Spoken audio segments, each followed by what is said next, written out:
Powered by NBC bearings, భారతదేశపు మొట్టమొదటి bearing తయారుదారు. BC రిజర్వేషన్ల కోసం ఢిల్లీలో కాంగ్రెస్ పోరుబాట. పార్లమెంటు ప్రాంగణంలో కాంగ్రెస్ ఎంపీల ధర్నా.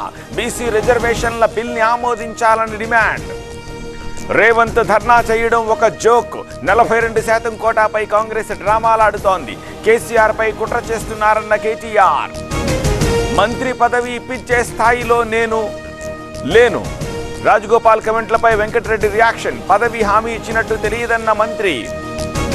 కింగ్కోటిలో ఫుట్పాత్ ఆక్రమణల తొలగింపు. పాదచారులు ఇబ్బంది పడుతున్నారన్న జీహెచ్ఎంసీ. నోటీసులిచ్చినా పట్టించుకొని యజమానులు. డ్రగ్స్ పై తెలంగాణ ఈగల్ టీం ఉక్కుపాదం. 4.2 కోట్ల విలువైన 847 కిలోల గంజాయి సీజ్. ఒడిశాకు చెందిన 2 నిందితుల అరెస్ట్. నిజమైన భారతీయుడికి నిర్వచనం ఏమిటి? అందరూ మాట్లాడే మాటలే రాహుల్ చెప్పారు. జవాబు చెప్పకుండా ఆరోపణలు చేస్తున్నారన్న Venugopal. Powered by NBC bearings, భారతదేశపు మొట్టమొదటి బేరింగ్ తయారుదారు.